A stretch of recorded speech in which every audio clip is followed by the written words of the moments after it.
let's get into the wild world of ATP Dallas, because there's only one name we need to bring up right now, and that is Canadian sensation, DENIS SHAPOVALOV. Yeah, some people thought we were going to say Felix. No, we're not talking about FAA, guys. No? The Canadians are always flashy. They're good looking. They got cool names, easy to root for, super athletic.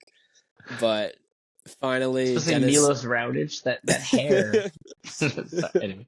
I was thinking like Andreescu, Felix, Shapo. Like those are all pretty sweet players, cool player profiles. But I feel like I thought Shapo was like 28. He's only 25, and now that he's healthy, is this the beginning of the resurgence? He took down Taylor Fritz, number 4 in the world, Tommy Paul, I think he's number 9, 2 top 10 players on his way to the final. Not a team, a name we always root for, but it's all just like heart with Shapo. Like we want him to do well, and now he's backing it up with his tennis, and he finds himself in a winnable final against Casper Ruud, who, my God, how did he just pick up like 250 points? You're such a hater, man. Ruud's looking good. Okay, Munar left his whole cuerpo on the court, and didn't matter. Ruud just one step too good. But yeah, I am repping America today, in honor of no Americans making the finals in Dallas, which we did not see coming. In honor of the fallen.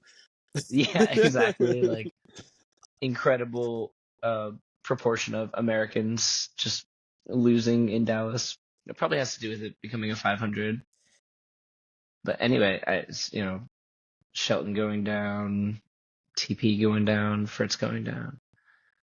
All guys we had deep runs. We thought we're going to be in the semis deciding for the title, and now we got Shapo, dude. I'm so excited to see Shapo playing at this top level, because he's another guy we say top 5, top 10. He, former number 10 in the world, Grand Slam semifinalist. DENIS SHAPOVALOV has the tennis to be in the top 20, and this is going to be huge for him in the rankings and confidence going into this year, where we talked about all those next-gen guys potentially being seeds at Grand Slams. DENIS right now is playing like he deserves to be a high seed at a Grand Slam. Oh, yeah. I mean, what a matchup with Shapo Ruud, because I would classify them both. I'm sure you're just like, Ruud's not even good on hard court. He doesn't even hit the ball hard. Come on, bro. But I would classify them both as aggressive baseliners, and they're going to be clashing, and fireworks. That Paul and Shapo match was really tennis of not the highest order, like what we've seen with Alcaraz, Sinner, or Djokovic in that mix, Zverev, etc. But really, like, what's to separate 4 through 10? Not much. And Shapo was seemingly blending right into that company there, and I feel like he may be another one of these 2 out of 3 set guys that he can really flourish for a set and a half or 2 sets, like what we saw with Fritz, like routine first set for Fritz, and then Shapo absolutely playing his best for 2 sets. If that was a 3 out of 5 set match, who knows what happens? Yeah. Might get outlasted there, and against a guy like TP especially, I think Paul might win that if it's 3 out of 5, but we'll never know. It's a hypothetical and stays that way. Shapo in the finals. Another reason I wore this is because I was 100% rooting for Shapovalov to be our American boy, Jersey boy nonetheless, Tommy Paul. I was kind of happy either way. I was okay with both results. I was like, I'm pretty sure Tommy's going to win, but like I want Shapo, because if you saw my been so pre-match long. power rankings on Twitter, I had Tommy Paul number 6 and Dennis number 7 with like a slight caveat, like when peaking. Like if he's playing great tennis, he's number 7 in the world's power rankings. And I mean, it was tough to put like Taylor Fritz, or now I guess I got to put Dennis above Tommy, but I thought Dennis, a lot of the worries we've had with him in the past with like the double faulting, I thought on second serves, especially against Tommy, in clutch moments, he came up with the goods. No real like signs of worries and errors where he got down on himself, the negativity. He was very calm, cool, collected, breathing very meditatively or whatever right before serves. Played calm, but also, man, can he rip the ball? He takes huge cuts at it, but like the pace and the depth he gets on his groundies are just absolutely beautiful. Like where those down the line backhand winners, man. I literally tweeted out, Denis Shapovalov, you now have the one-hander torch. Like it's in your hands. Stefanos, go to the two-hander. We don't want you. Dennis is our hope for the single-handed backhand because he has full confidence in that stroke. His forehand's lethal, and how many times did we see Dennis come through with a down-the-line one-hander on break point, and that was the difference. I mean, I love watching Shapo play. Sign me up for him being in big matches. Sign me up for him rising in the rankings, and if he maintains the level he's shown so far, I know I have been disrespecting Casper Ruud, not the toughest of draws to get this point. It's going to be tough because Ruud is a solid player. He's not going to beat himself. The heavy RPMs going into the one-hander, Shapo's going to probably have to take a lot of them on the rise. So that's going to always be tough, but I don't know. It would be crazy. And I said before, it would be like one of the biggest letdowns ever if Shapo just made this run and then took down all the top Americans, top 10 players, and then lost to Ruud in the finals. It's a very realistic possibility there, dude. Have to admit. It is.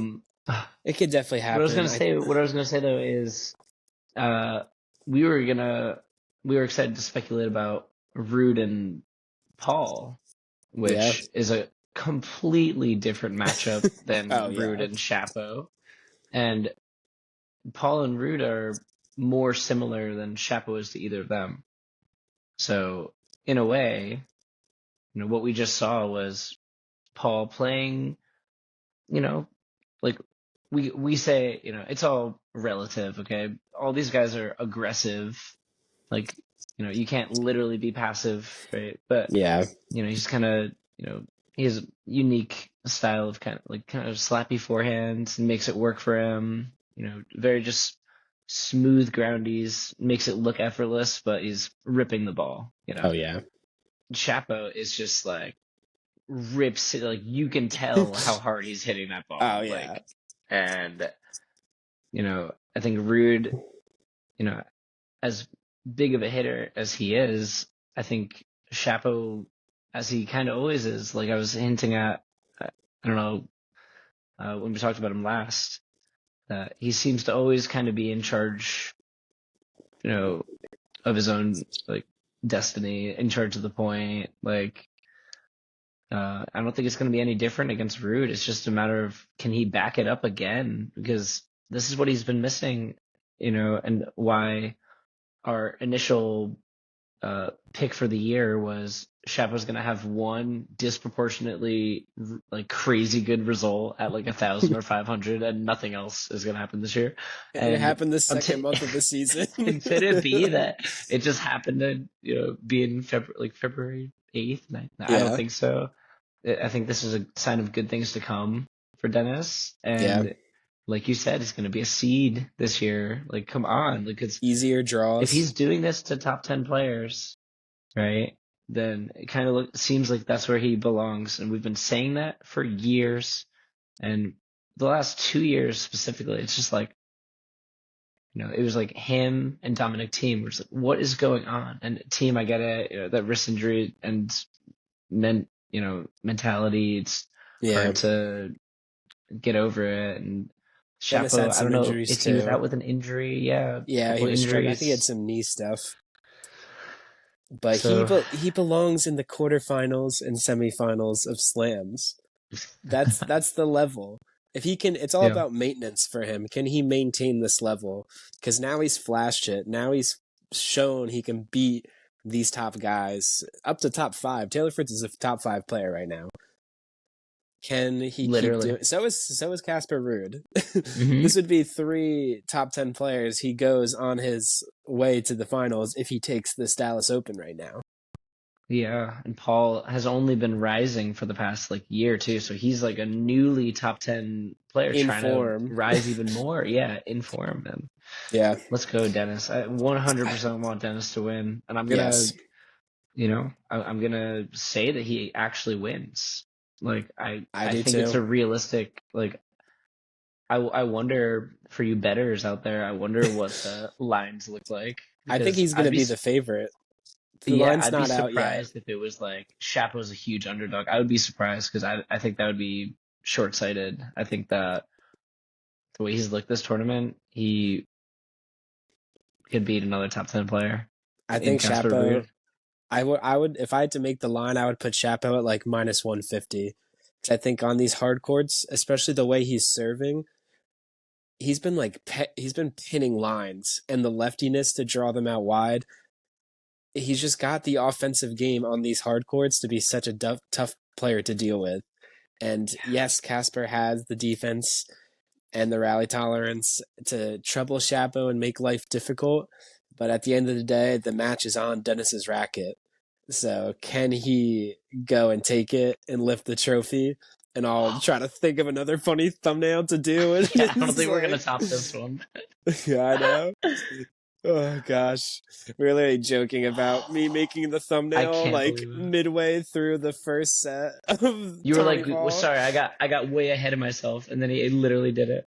I was like, just He in pulled case it he off. wins this, I like crafted a couple hilarious thumbnails of like he has returned.